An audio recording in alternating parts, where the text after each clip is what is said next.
Welcome to this webinar on Sentry Respond. In the upcoming hour, we'll talk about security automations, the issues with security automations. We'll talk about what we have built under the name Sentry Respond.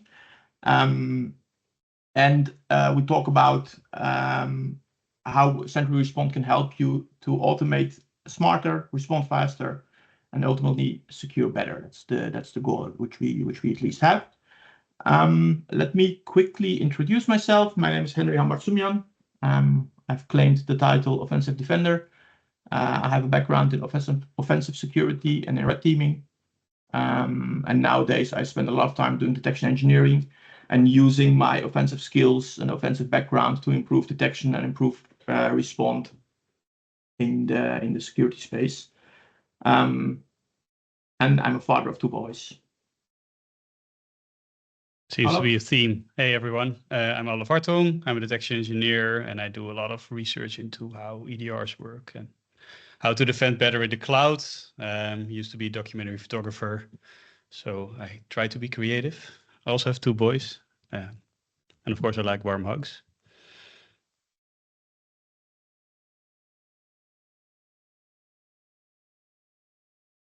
Yeah, my name is Gijs Hollestelle. It's going to sound a bit like a theme indeed. Also father of 2 boys. Also like Henry, red teamer turned blue teamer. So the last 5 years working on the blue side, building detection. So spending every day writing KQL code, so almost dreaming in it. Yeah, that's a bit my background.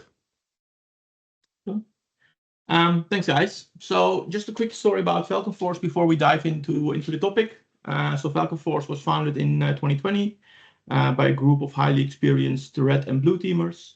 We're very much hands-on and motivated by difficult technical challenges in the offensive space as well as in the defensive space.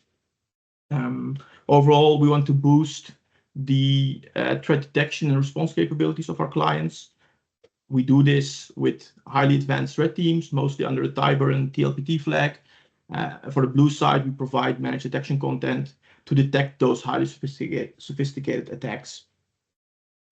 And we love doing research and sharing back with the community. We spent quite some time of our working life doing research in the red area as well as in the blue area. A lot of people know us from the blue research we share, because we share quite some in the blue area. We also do a lot of red team research, which we don't share for all kinds of reasons. And finally, we only do highly technical projects. So we are really a bunch of technical guys and we like doing highly technical security work. Having said that, what will we cover today in the webinar? So in terms of agenda, first of all, I want to take you through the current challenges which we see around security incident analysis and response. Next, I want to touch upon why we think Microsoft's toolkit is not enough for mature security operations centers. After that, we're going to dive a bit deeper in the Sentry Respond platform. I'll talk a bit on why we created it, how it works, and how it can help you in your security operations. Next, we'll have a demo of the platform. And finally, we'll have some time for questions in the end. Regarding the questions, feel free to put them in the Q&A section of this webinar. There's a Q&A button somewhere which you can press and type your questions. And when you put those questions down, please also add some context to your question, especially if your question relates to a specific slide.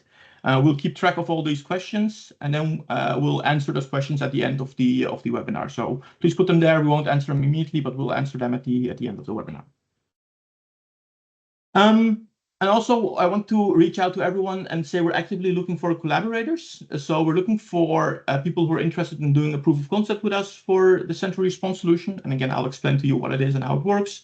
But also, if you have feedback on Sentry Respond or anything related to security in general, just reach out to us. We're more than happy to talk to you, to listen to you, and to discuss.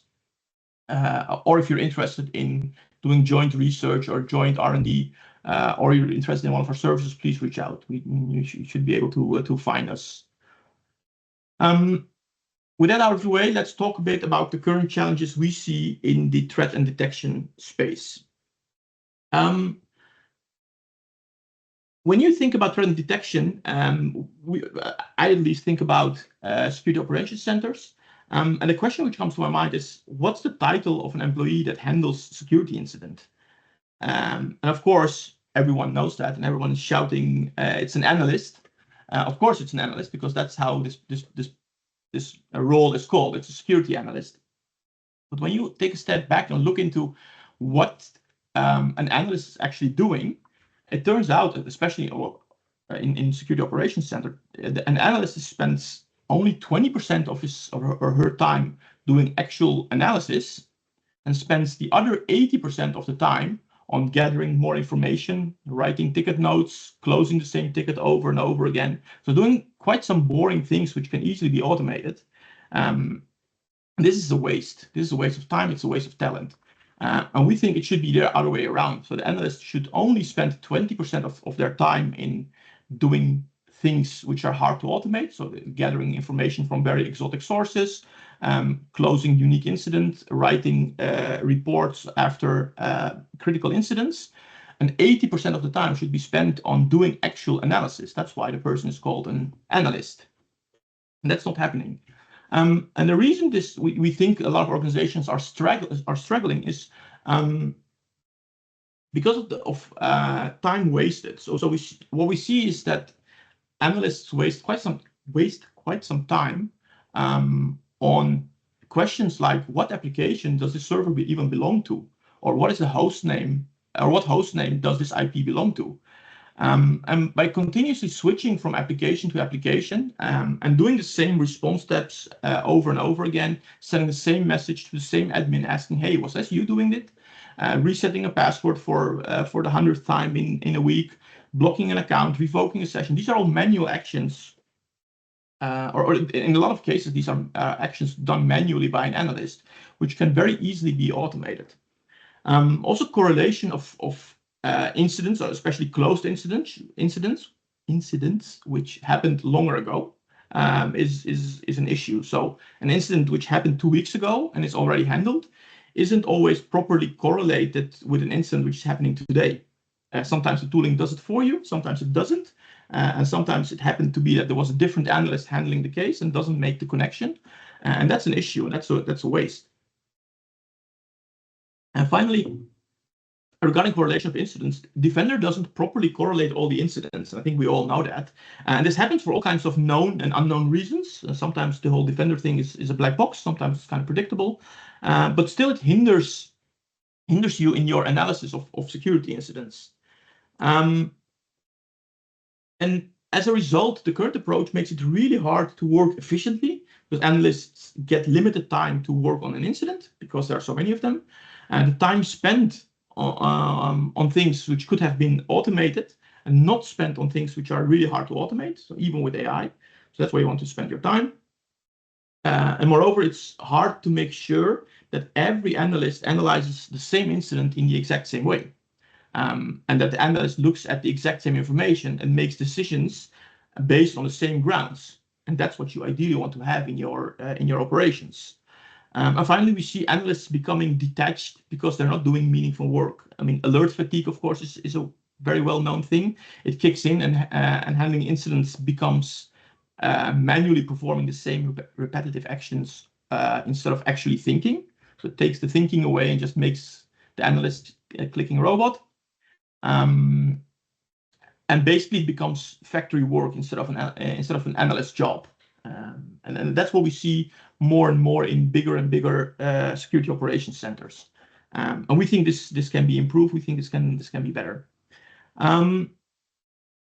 So what do we need to solve this problem? Our vision is that most of these issues can be resolved with good automation.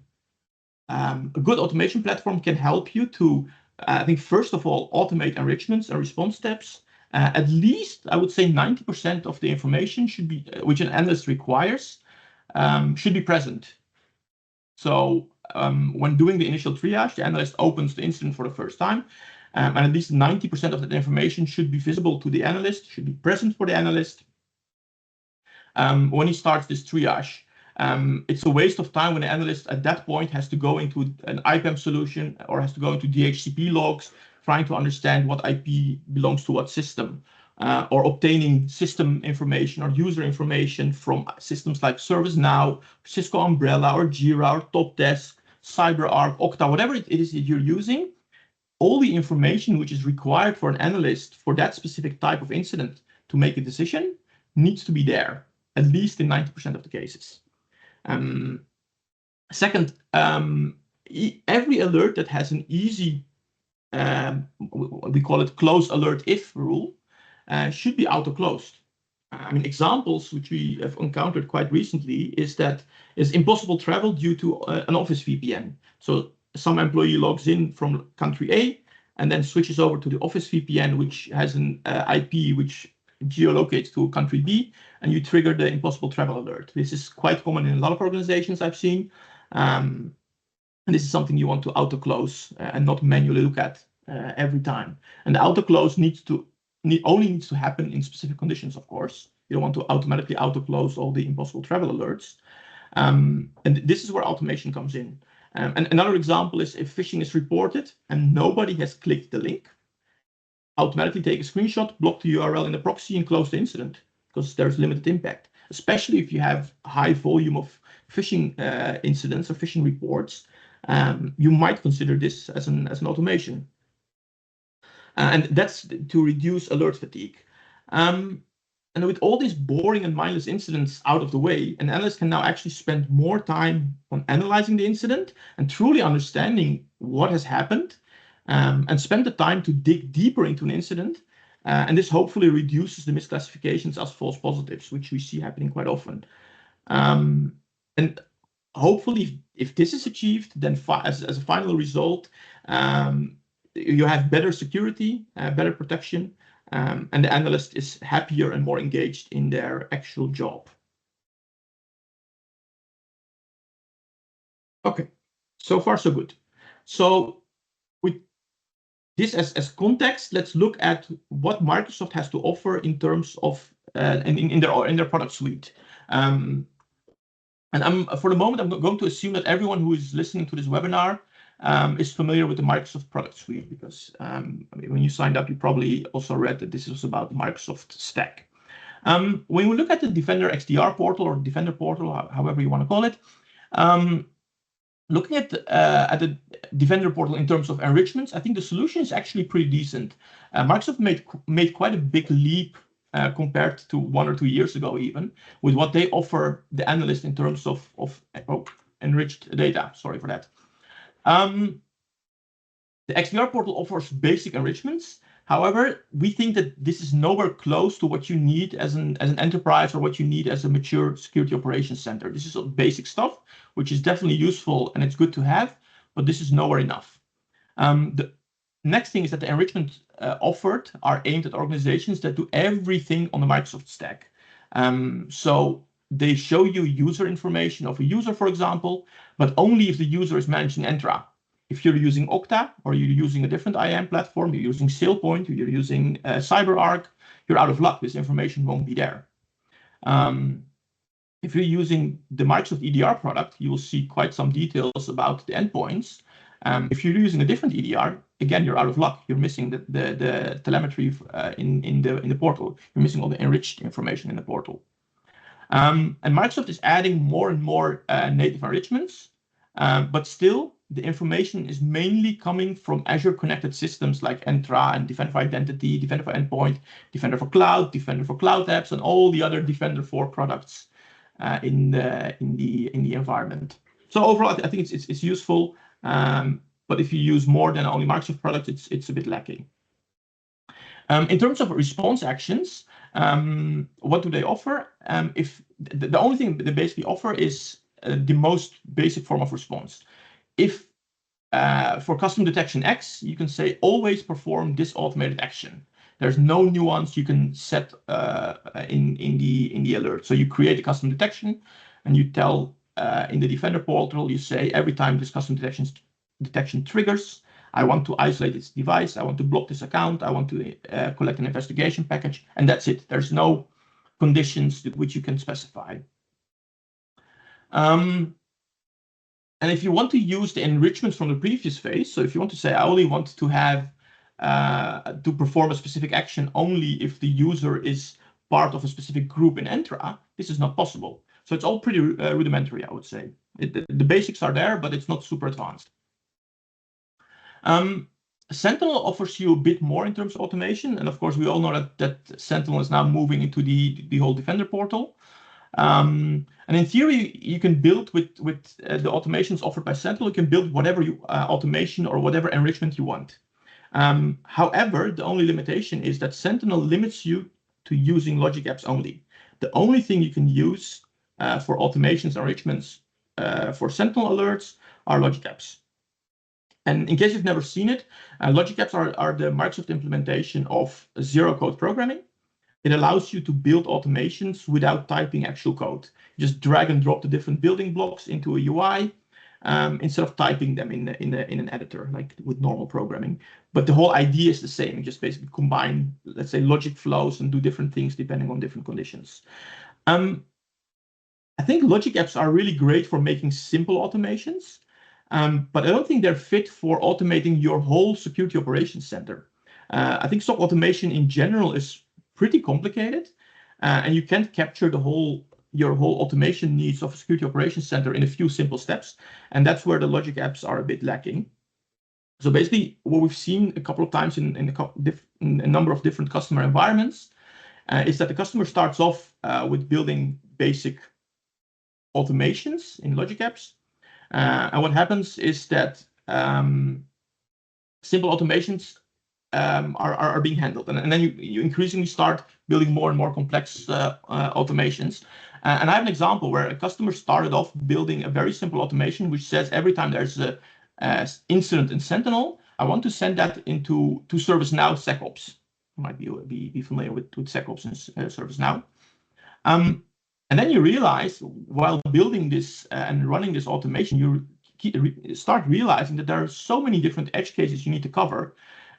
For example, the entities are not always nicely formatted. The messages have some quirks which are being sent to ServiceNow. The ServiceNow API itself has some weird quirks you need to deal with. And then basically what happens once you start building, you end up with a logic app which looks like this. And this is no joke. This is a real logic app just for sending a Sentinel incident to ServiceNow.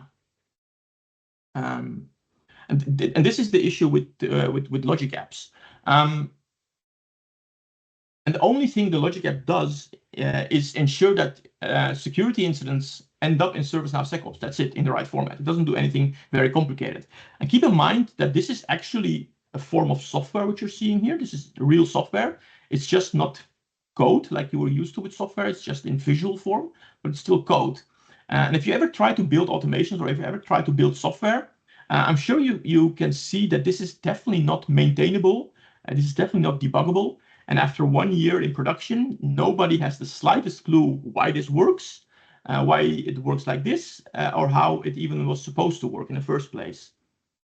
So you really lose a lot of knowledge in the spaghetti.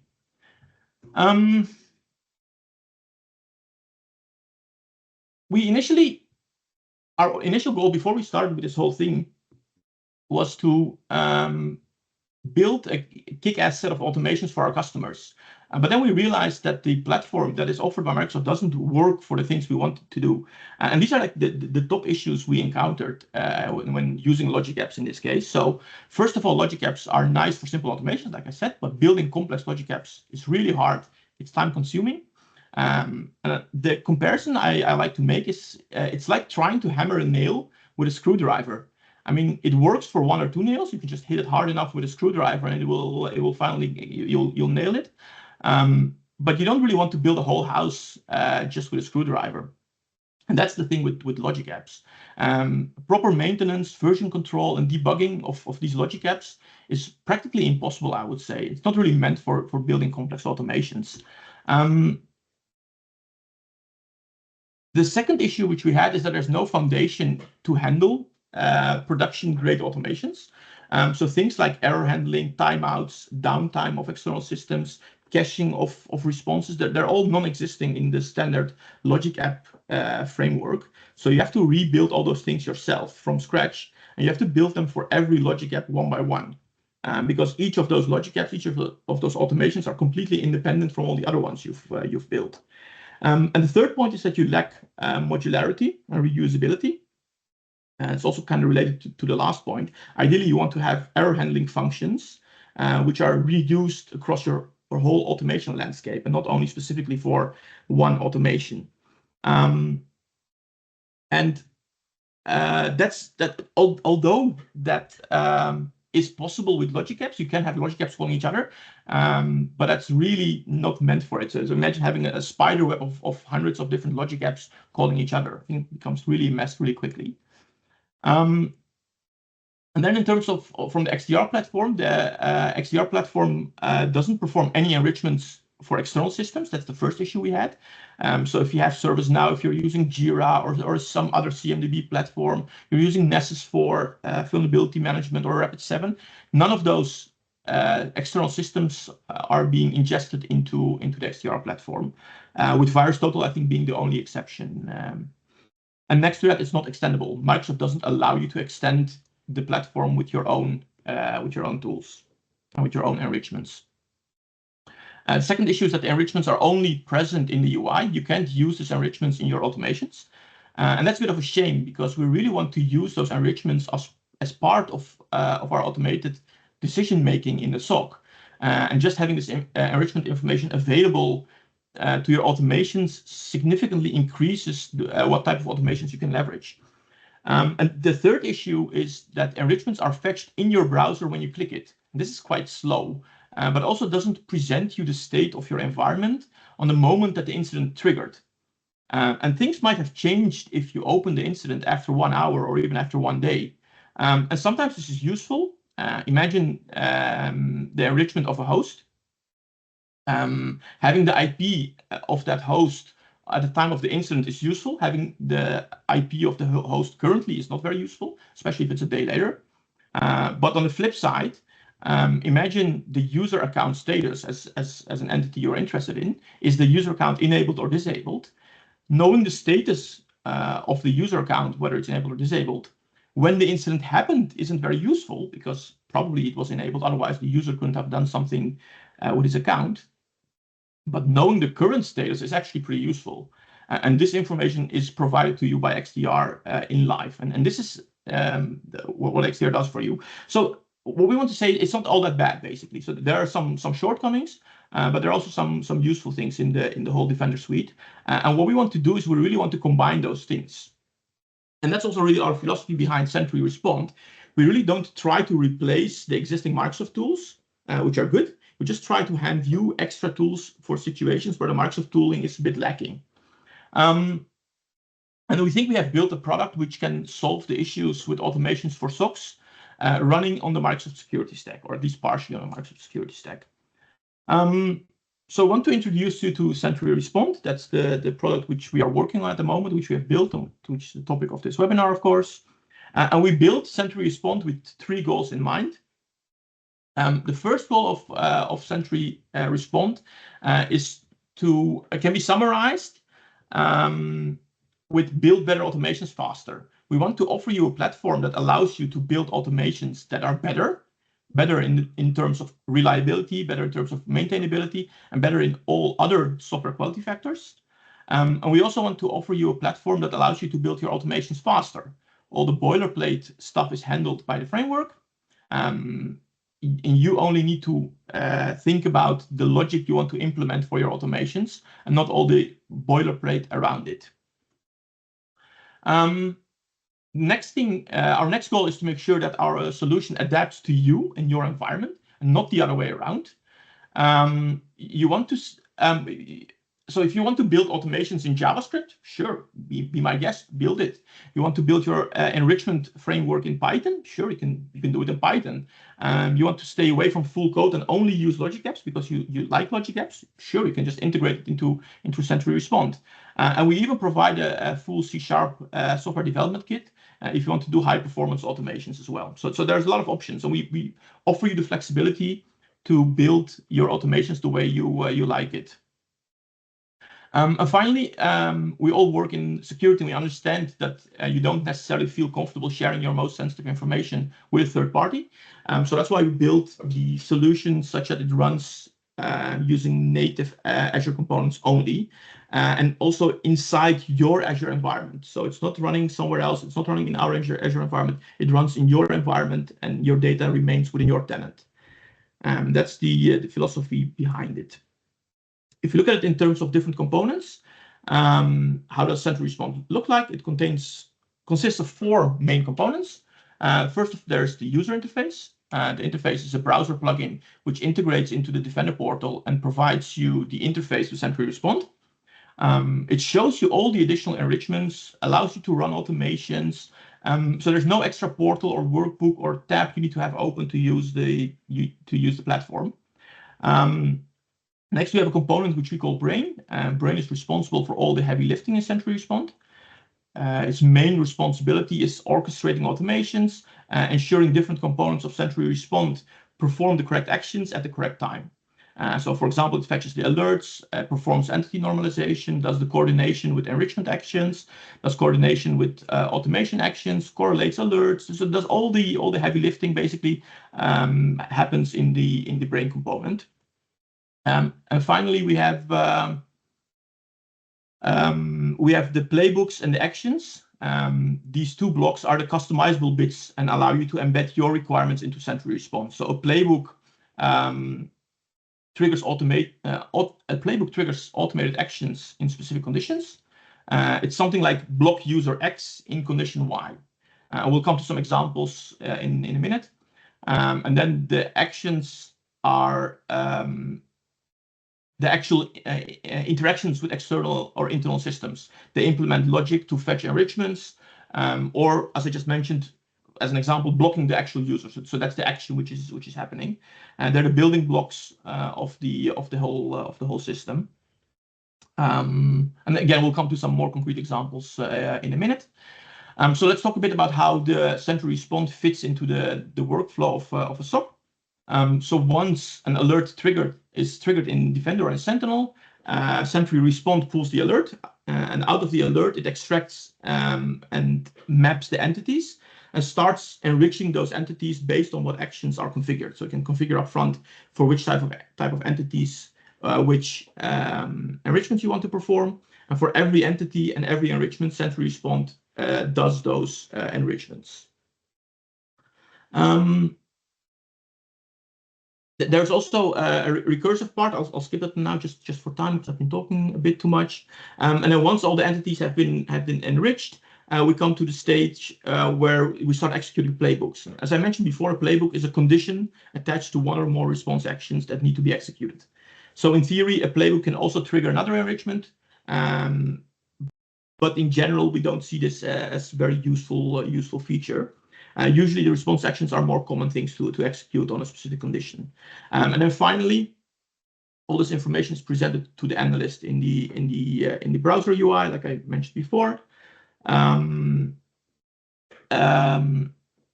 would try to focus and show what is relevant for the analyst and hide and group everything away. And then analyst can click on more information to see more actions. And finally, the analyst can, of course, manually trigger a response action or manually enrich entities.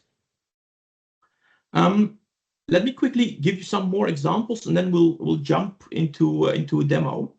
So just to give you an example of what enrichments could be. First of all, let's say you want to enrich user information, and that's in SailPoint. You can fetch HR information from a user in SailPoint. Another example would be to look up the blast radius of a potential compromised service principal in Bloodhound Enterprise or in Defender Exposure Management, whatever it is that you're using. Third example would be to look up recently issued HTTPS certificates for a given domain name from the certificate transparency list. And a final example would be to look up which application a host name belongs to and what the business owner or who the business owner is or who the IT owner is for a given application. And these are questions which some of our clients have to answer many times a day. And you can ask yourself how often you do those similar types of lookups. And even though the time you save for each individual action is not a lot. I think it accumulates if you do this many times a day.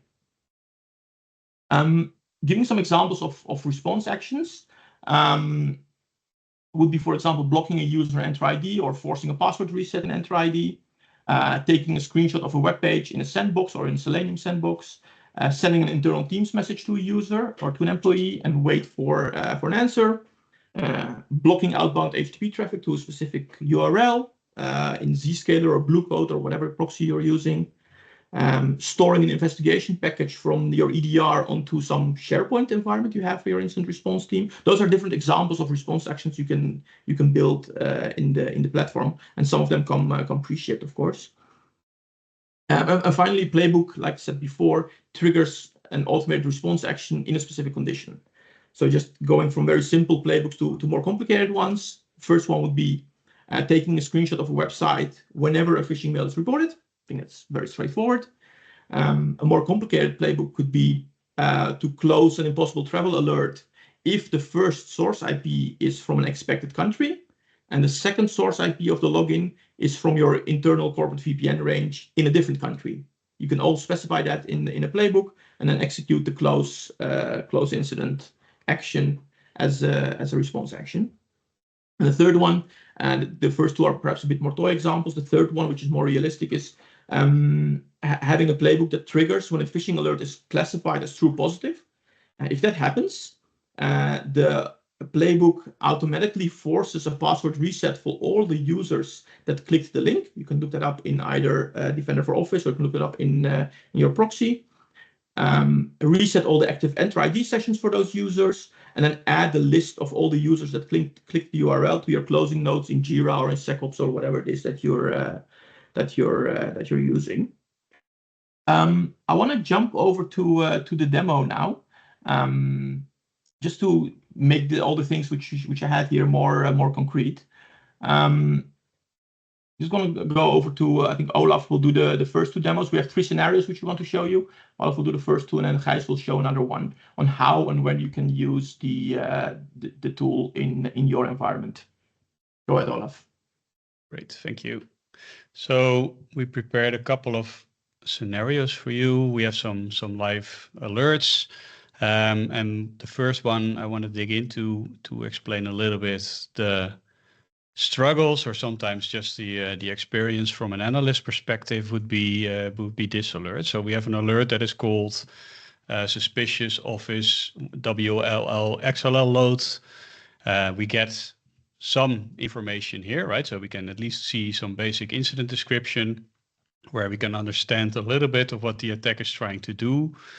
But from here, an analyst doesn't necessarily know what to do if this is a new alert to them. So one of the things they generally would do is go to their Confluence or whichever knowledge-based system they use, and they look up a response plan. So you have to go to another tab and then basically open it. So in this case, it's just our detection library for argument's sake. So you look it up, and at some point you get some response options that you have to do. And of course, this looks different in your environment where you might have way more steps that the analyst needs to take. But for argument's sake, just to show that they first need to look up some other information before they even get started on the initial steps of investigation. So from these response steps, we kind of want to figure out, did somebody actually already start analyzing this alert? It might be assigned to somebody. In this case, we can see it's assigned to Henry, but maybe Henry did some steps already. So you have to go to the activity log, and there you can see it's like, hey, it's actually assigned, and it was automatically correlated in this case to this incident, but there were no actions taken. So of course I can reach out to Henry and ask if he did something already, but it was a couple of days ago, so probably he got busy doing some more important investigations. So from there, you can actually start doing your investigations. And we're already like 30 seconds in or more. So from there, we kind of want to figure out like, hey, this XLL is apparently used. So we need to get some more information around that. So we go to our evidence page where we can actually see the excellent.xll file, which is verdicted as suspicious. So we can click that, we can get some information. We can see there's no virus total detections on it. There wasn't malware detected, and it was linked to an active alert. We can't see any alert history. We have to go one level deeper, and then once we click this, we'll be actually taken away from our incident page. So I'll spare you the pain of doing that. And if we scroll down, we can also see, for instance, that the file has been only seen on one device worldwide. So of course, that might be an interesting trigger for an analyst to go into, because this, you would expect it at least to be more common, with exceptions. From there, we also need to figure out, like, hey, this user that uses this, XLLs are actually used in a lot of finance departments. Particularly Bloomberg is notorious for having them. So let's see if this user is actually part of the finance department, so that we can make a different judgment call. So we go to our assets, we go to users, we find Just Incredible here, who has the title VP of Brand Credibility. If that doesn't tell you enough, you can click it, you wait a bit, you wait a bit more, and at some point we get some information where we can see, hey, Justin is part of the marketing department. So might be interesting. From there, we also want to figure out a little bit more about him. Maybe what kind of machine is he working on? Has he been involved with other activities in terms of alerts? So apparently there's only one active alert, but no real history here. And we can get some additional information based on the Entra enrichments that we spoke about earlier. So from there, we go to his device. We want to investigate the device a little bit. We can see it's joined to Entra, even though they call it still AAD. And there we might want to figure out, like, hey, does the machine have any vulnerabilities in Office that can be abused by the XLL, or is it an actual workstation? And maybe from there,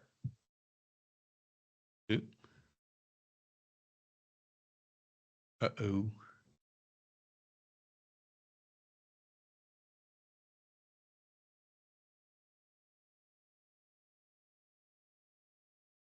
No.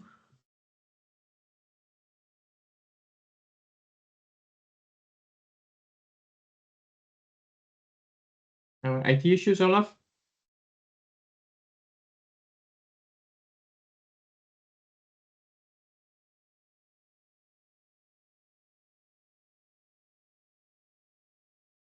I think perhaps, guys, you want to do the demo, but I'm not sure what happened with Olaf. I think he dropped out. Just do your demo, and then we'll see if Olaf comes back, guys.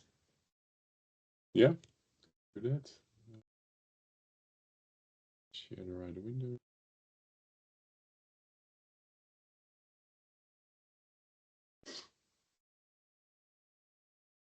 Yes, so I think what Olaf was going to show, but he didn't get to because his machine crashed or so, is that we have this companion. So that's like inside your web browser, looking at what you are viewing. It can show you all the information that you would normally have to get from external systems, like your IPAM database or Shodan, or all kinds of external sources that you might want to use. But all that information has been enriched by the brain component and is now shown here in the extension. So I think Olaf will demo the extension when he comes back. But that part, the extension, that's mainly focused on the analyst that's doing manual work. So doing work on the enriched information. So he or she has a lot more context, but is still doing manual work. And the part that I wanted to show is that we can also automate some of that work. So we have a concept in our solution called playbooks. And what we can see is that here we have an example alert about impossible travel. And this alert was automatically closed with a specific reason by a playbook. And the idea is that here we automatically want to close these alerts under certain conditions. But these conditions are a little bit too complicated to put them into the detection query, because they require data from external sources. So for example, we want to use information from an external IPAM database, which we don't have access to directly in our Sentinel or Defender detection logic, but we only get that information after the enrichment. So let's show this. So here we can jump to the actual playbook. And the idea of the playbook is that it will have the same data that the analyst can view manually using the companion app in the web browser. But that information is also available to the playbook to be used automatically. So in this case, what's important is that we have this IPAM enrichment that has been performed. So we have an integration with an external system that stores some information about IP addresses in our organization. Maybe if they are VPN IPs, which country they are, if they are known within our organization.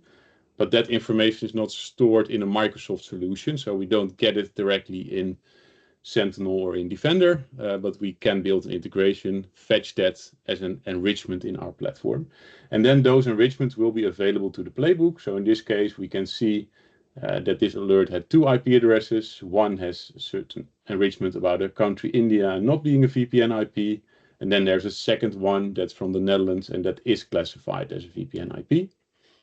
And then what we have done already in this case is build a playbook that says, okay, under certain conditions, so we can just write a little bit of code. So in this case, we are writing the playbook in JavaScript, but in theory, you can also write the playbook in any language you want, as long as you can publish it, for example, as a REST endpoint, or you can even write it in C# code that runs directly in the brain component.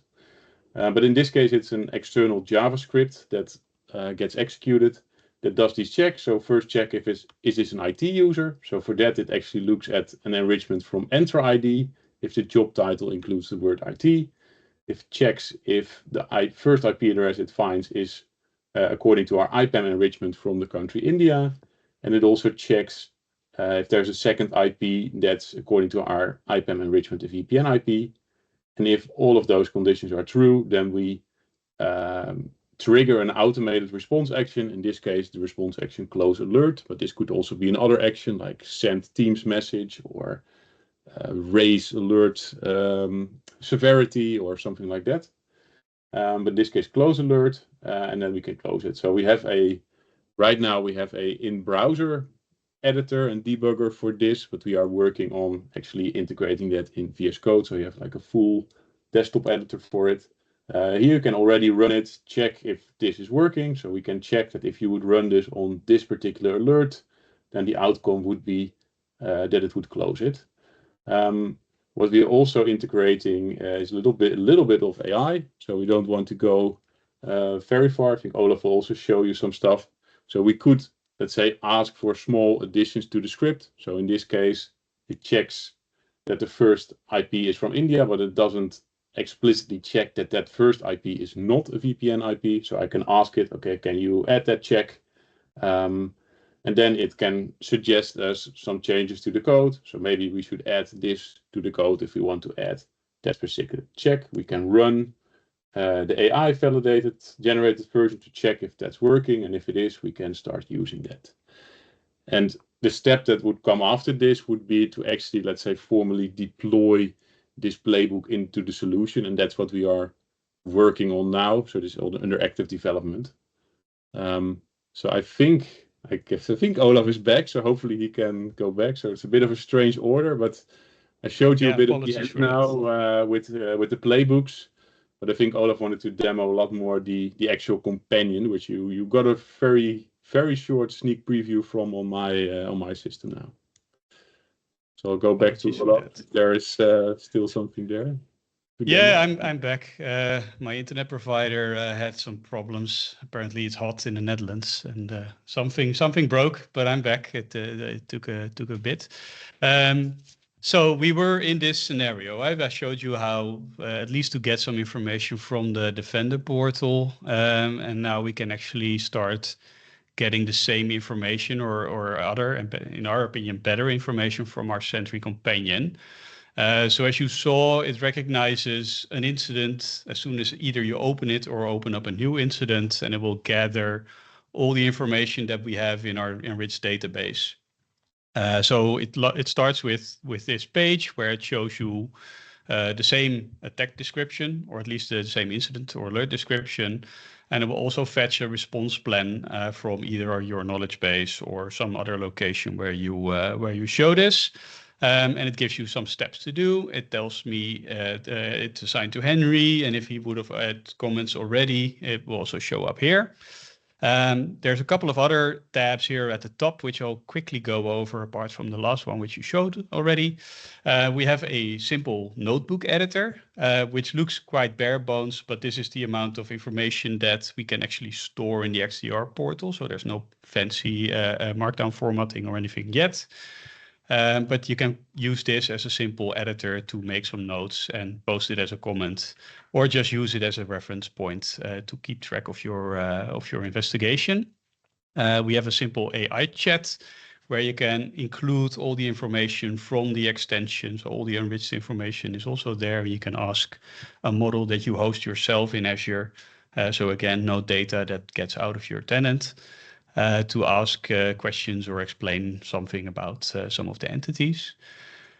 We show for all the entities an alert history, so we can quickly at a quick glance see that for every entity there were in some case previous alerts, when they were, and you can even get more details around it, click on it and go to that alert.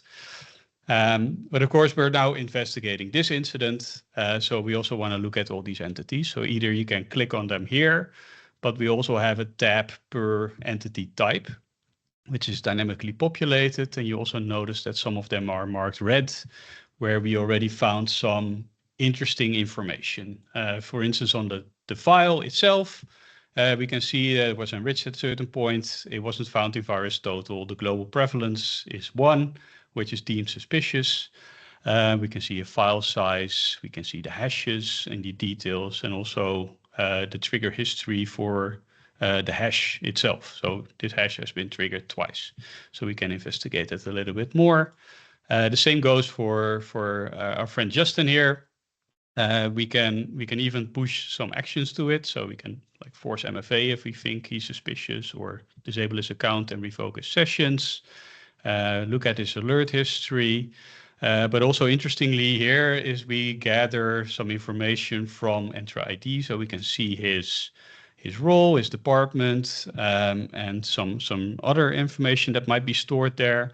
But we can enrich that even more with sale point information in this case. So we can see what type of contract he's on. So in this case, he's a contractor. He's been around for a couple of years now, but he will leave somewhere next year.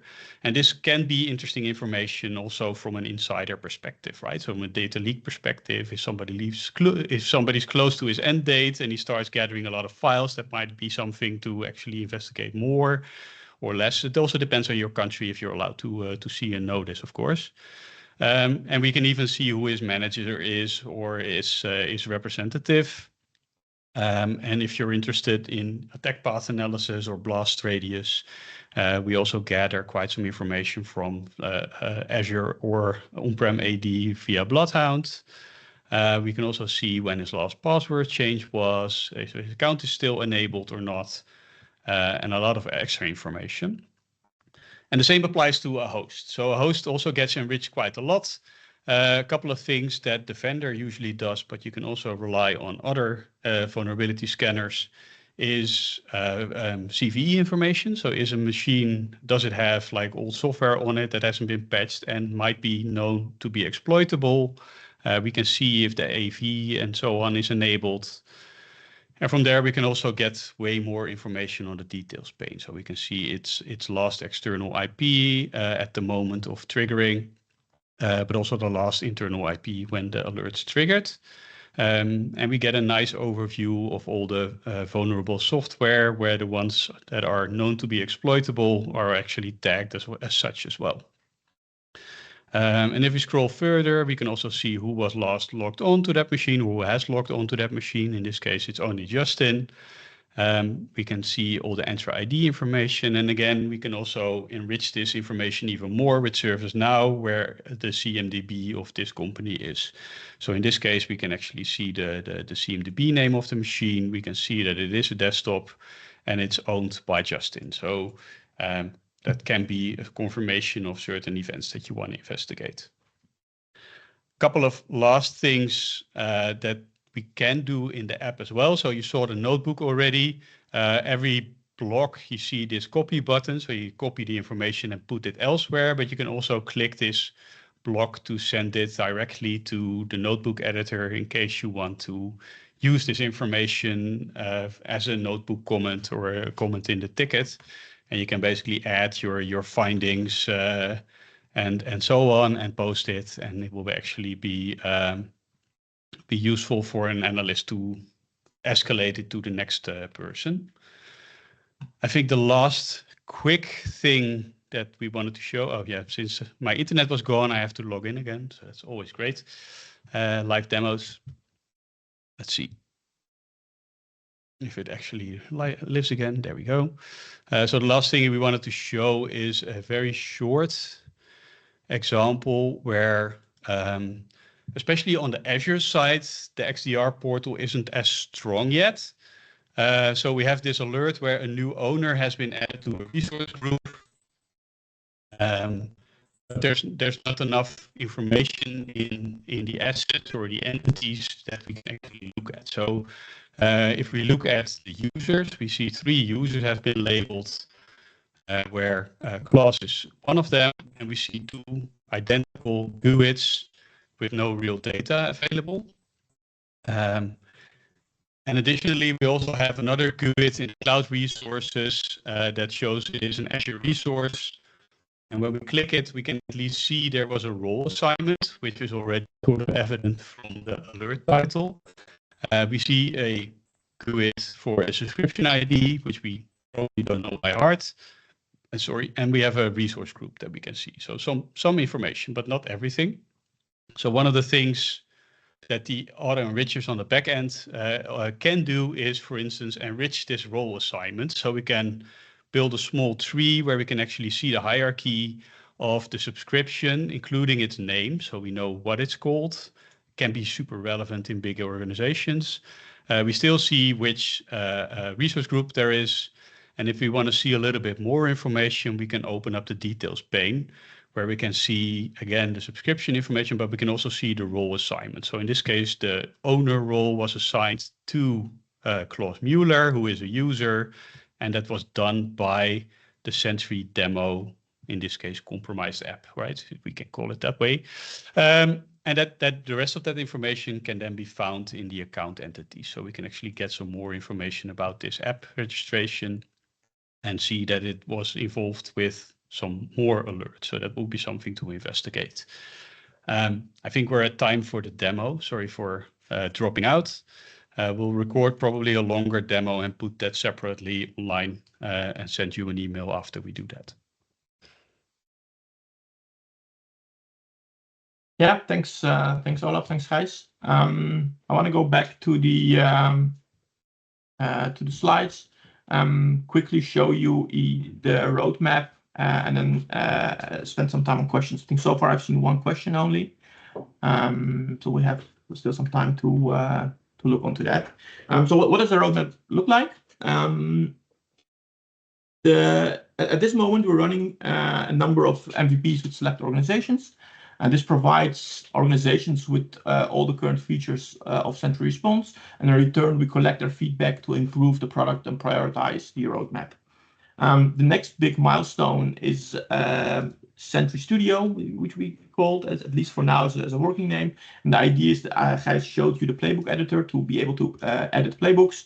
And the idea of Response Studio is to provide you with better tools to build, to test, and to deploy and debug playbooks in the Sentry Respond environment. Next, we want to release the Respond console. And this allows you to fine-tune all the different parameters, all the different configurations in a nice UI instead of in the config files. That's the third big milestone which we have. And then we expect in 2026 to have the first official release of the tool as such, where everything is actually working and complete. At the moment, we have more or less, I think, what we call this internally an alpha version of the tool. And then after that, I think the roadmap is a bit more fluent, but we want to basically also add support for MCP agents in the tool. We see that a lot of clients are asking for custom AI integrations, and MCP is the way to go. So we'll likely also add MCP support at some point in 2026. And then in parallel, to that, we keep adding new content to the platform. So basically, next to all these official features, we keep adding new integrations with new third-party platforms. And we also add new playbooks, which will allow you to either use existing playbooks or take the existing playbooks as a starting point and modify it to your needs. And I think with that, I wanted to conclude. I quickly wanted to answer some questions. I think we have officially 3 more minutes left, and I've seen so far at least 2 questions. So let me read those questions out loud and see if we can answer them. So the first question is the brain or risk scoring mechanism condition based on static ones, or it also acts generic and high level for standard things need to be checked first?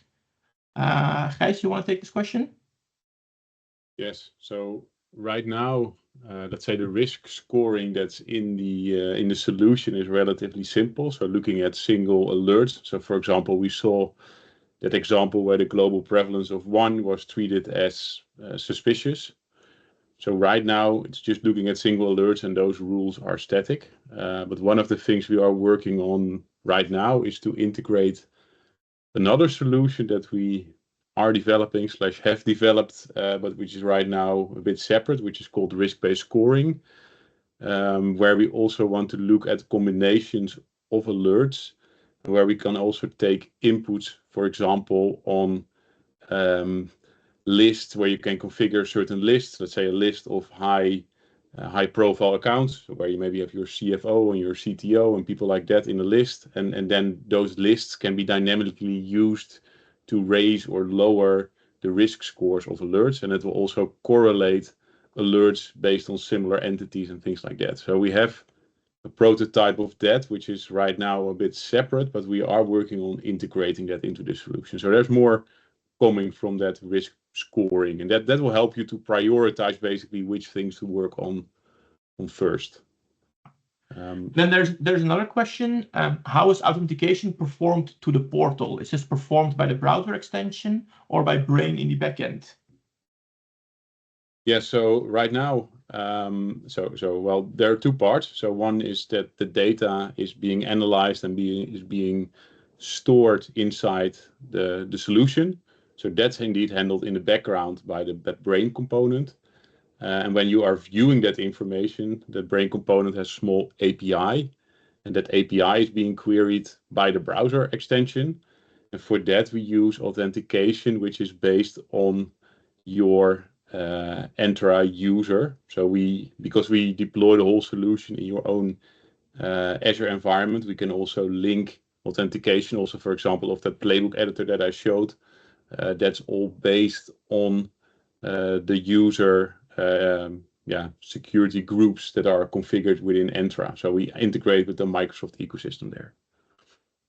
Okay, and then there's another question which says, is there support for MSSP type scenarios also on the roadmap, or will it be on a per customer integration basis? I think I can answer this one. So I think initially we focus on a per customer integration basis, and we see a lot of overlap between those 2 scenarios, but we also see a number of differences, let's put it that way, especially for multi-tenant setups.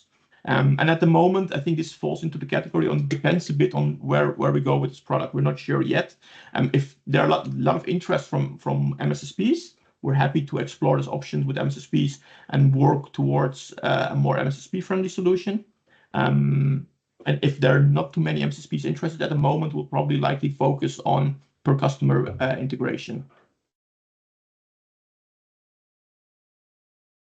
And with that, I think we had all the questions answered. I don't see any new questions. I quickly want to again ask you if you're interested in this, if you're interested in doing a proof of concept with us, if you're interested in providing feedback and in having discussions, exchanging ideas, please reach out to us. Thanks everyone for all the hearts and the applauses. I appreciate that. So again, yeah, please reach out if you have anything to share or anything to add or discuss. Thanks everyone for your time. We'll put the recording online, so you can watch them afterwards. And like Olaf said, we'll probably have a longer demo online as well. Thank you, everyone. Have a great day.